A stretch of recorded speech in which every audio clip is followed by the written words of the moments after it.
My name is Hannah Weissel, and I am here today to talk to you about Asperger syndrome. It is a developmental disorder in which it makes people have a difficult time interacting with others. It is a rare disease, but it is common in any person of any age. Here is a short video clip of more information on the syndrome. Enjoy. Asperger syndrome. Asperger syndrome is a developmental disorder. It is also known as AS. The disease is also in the same family of that of autism. The family that these two share is called autism spectrum disorders. Here is a picture of children of all ages. Since there are no physical symptoms of Asperger syndrome, any one of these children may be diagnosed, and we would not know. There are also developmental symptoms with Asperger syndrome, one of which is that the children or person may struggle to relate with others. They would have delayed motor skills, especially large motors, such as walking or crawling. They will also prefer fixed routines, and change will throw them off drastically. Their speech may be hard to understand since it would lack tone or pitch, and usually tends to be monotone. Children with Asperger syndrome tend to have very few interests, but of those interests they know lots of information about. They also tend to have problems with nonverbal communication. This includes making eye contact, hand gestures, and understanding facial expressions. They will struggle with maintaining normal, everyday conversations. We look back at this picture, and for a child with Asperger syndrome, it would be difficult to understand these facial expressions of these children, especially that of the child in the middle. So how did Asperger syndrome come about? Hans Asperger, an Australian pediatrician, observed 4 children with abnormal social skills, clumsiness, and the inability to understand nonverbal cues. He wrote a book based on these findings in German. Lorna Wing, in 1981, published these symptoms and conditions and claimed them as Asperger syndrome. And in 1992, the International Classification of Diseases officially published the disease. The incidence of Asperger syndrome occurs about 3 out of 10,000 people. It is also sometimes diagnosed as high-functioning autism, which can change some of these statistics.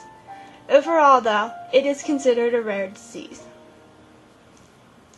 There are 2 steps for diagnosis. The first step is developmental screening of the child with their pediatrician or doctor. The developmental screening includes neurological, genetic, and communication testing. The second step is a comprehensive team evaluation to either agree or rule out that the child should be diagnosed with Asperger syndrome.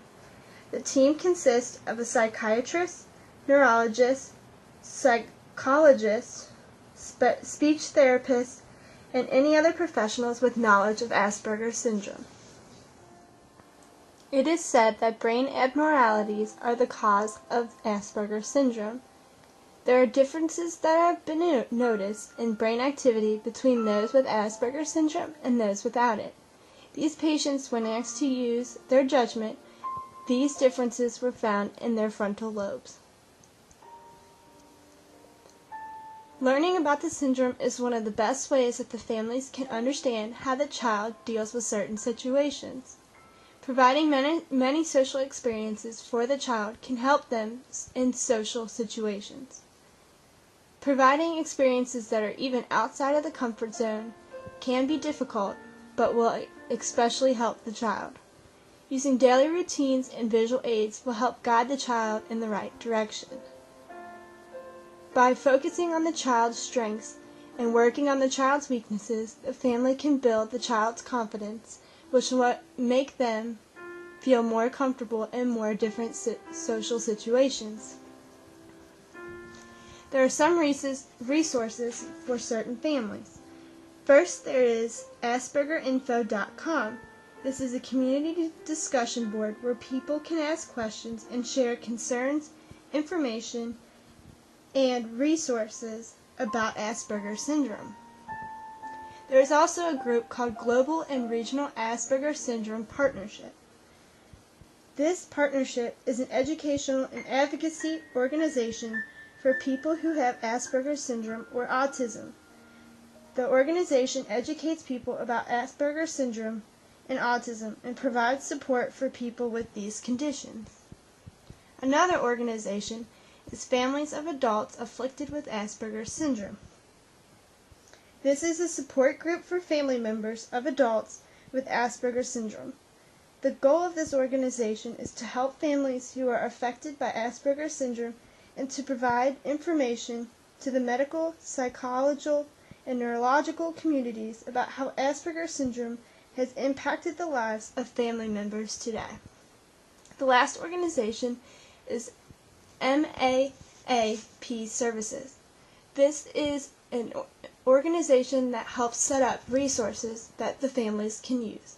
I hope that video helped you learn more information about Asperger syndrome. Thank you for your time.